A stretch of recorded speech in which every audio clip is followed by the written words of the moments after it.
sommes présents aujourd'hui ici à l'entrée de la commune de Montmélian pour une réhabilitation forte qui s'appelle MassiRéno, donc pour la massification de la rénovation des logements sociaux sur 2 bâtiments, une tour et puis une barre de 99 logements qui sont réhabilités lourdement puisque c'est une opération à 11 450 000 euros engagée avec différents partenaires financiers dont l'État avec le plan de relance. Donc un meilleur confort pour les locataires et puis c'est une innovation qui permet de bien œuvrer pour la rénovation thermique et énergétique de nos bâtiments. Nous investissons en moyenne 60 000 euros par logement qui se décompose en 2 volets, un volet plutôt thermique qui représente à peu près la moitié de cette somme et l'autre moitié de la somme liée à l'amélioration du confort des locataires. L'ambition pour les locataires touche essentiellement les charges et dans ces charges, plus de 40% sont des charges liées à l'énergie. L'idée c'est de lutter contre la précarité énergétique, de faire face aux évolutions du coût des énergies qui sont croissantes et de répondre à ça par des bâtiments qui sont toujours plus performants. Et par ce fait de diminuer sur ce bâtiment l'ensemble des consommations de 65%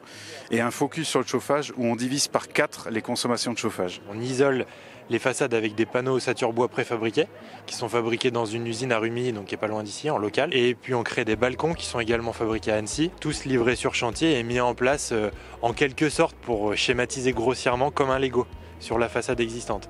Alors la difficulté de ça, c'est que la structure béton existante, elle est assez tordue. Donc le travail de mise au point pour que tout s'imbrique vraiment bien les uns dans les autres, il a été plutôt long. On fait beaucoup de travaux préfabriqués en usine avec de la réflexion sur la préparation pour qu'on soit le plus efficace possible en chantier. Sur la toiture, donc on est passé d'une isolation qui faisait 3 cm à une isolation de 25 cm. Par-dessus, on a posé des panneaux photovoltaïques, donc c'est 350 m² pour la centrale photovoltaïque. On refait les pièces humides, la répartition de la consommation de chauffage, elle est faite à la surface du logement, alors qu'après les travaux, elle sera faite logement par logement. On supprime le ballon d'eau chaude électrique pour créer une alimentation d'eau chaude qui est commune à tout le bâtiment. Les panneaux qui ont été rajoutés sont intégrés avec les menuiseries, avec les volets roulants. Donc il y a une efficacité accrue puisque tous les éléments sont en un et donc il y a une solidité et une mise en œuvre beaucoup plus pratique. Et puis bien sûr ils vont faire une enveloppe thermique qui va permettre de limiter le recours à l'énergie pour chauffer les bâtiments.